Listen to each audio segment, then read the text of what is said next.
मेरे लंका के सेनानायक मेरा पुत्र इंद्रजीत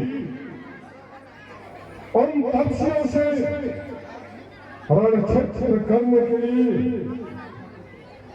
उनके समक्ष बंदरी सेना में गया था। वह अपने कुल देवी मान कुंभला की आराधना करने हेतु कुल देवी के दिव्य दरबार में गया था। वह अवश्य ही अजय रथ पर आरूढ़ होकर के उन पक्षियों को, उन भालुओं बंदरों को पकड़ करके समुद्र में फेंक दिया होगा और जय करता हुआ अवश्य ही अब तक वह अपने राजमहल में प्रवेश करता होगा। महाबली कहिए महाराज। मेरा पुत्र इंद्रजीत परम पिता भक्त है। वह सर्वप्रथम हमारे ही समझ आएगा और कहेगा पिताश्री मैंने इन पक्षियों को मृत्यु दंड दे करके आपके चरणों में आ गया हूँ। परंतु हे महाराज,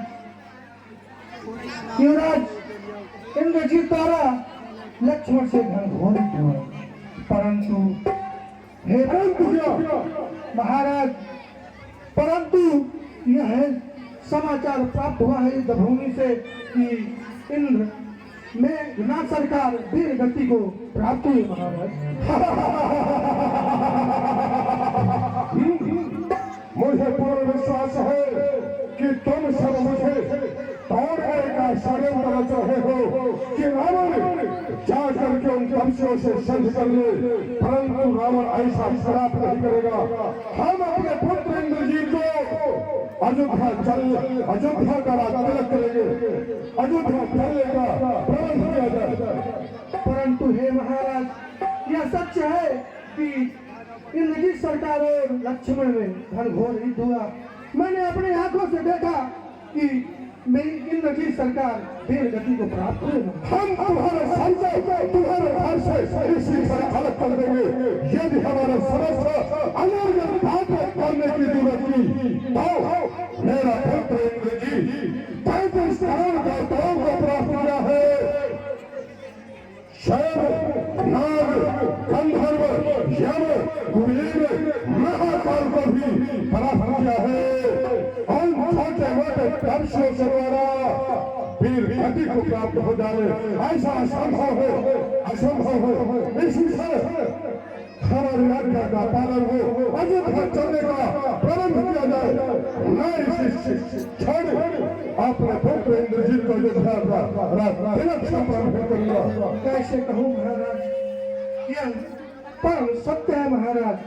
अब इंद्रजीत सरकार इस दुनिया में नहीं है महाराज, नहीं है।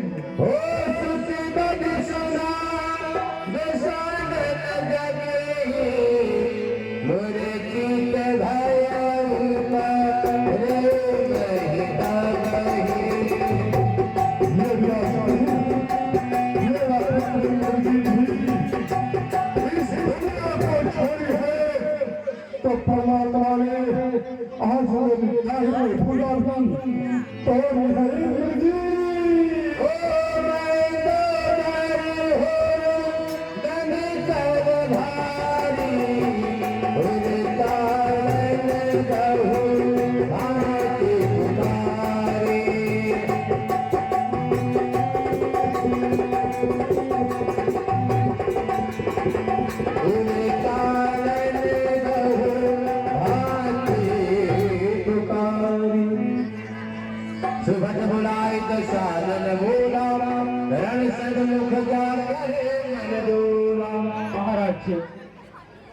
आप हम सब निशाचरों का बात माने। आप स्वयं जान रहे हैं कि इस समय लंका का विनाश ही हो रहा है, इसीलिए माता सीता को वापस कर दें और अपने लंका को विनाश होने से बचाएं महाराज। लंका के विनाश की जड़ सीता, मेरे पुत्र इंद्रजीत के मृत्यु की जड़ सीता। आज मैं सीता को ही मृत्यु दंड दे करके अपने अंदर की ज्वाला को शीतल करूंगा, शीतल करूंगा। 「हे महाराज, परंतु आपको स्त्री पे सत्य उठाना शोभा नहीं देता है महाराज, शोभा नहीं देता है। हमने परम सत्य से कहा, जो भी पुरुष होते हैं वह स्त्रियों पर अपना अस्त्र शस्त्र नहीं चलाते हैं। महाबली कंपन जाओ, आज मेरे घोषणा कर दो, युद्ध का नेतृत्व यह स्वयं करेगा। जो भी प्राणी इस यज्ञ में अपने प्राणों की आहुति देना चाहते हैं, वही मेरे साथ रण क्षेत्र तक चले। क्या अपनी मृत्यु प्यारी लगे, वह नारियों के पल्लू में छिप करके बैठ जाए। उन्हें मेरे साथ रण क्षेत्र तक चलने का कोई अधिकार नहीं है। जो ठहर गए उसकी कीर्ति मर गई, वह प्राणी जीते जी रह गया।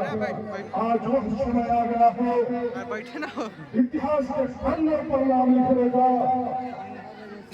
आज शत्रु पर उस प्रकार से आक्रमण करो जिस प्रकार से सिंह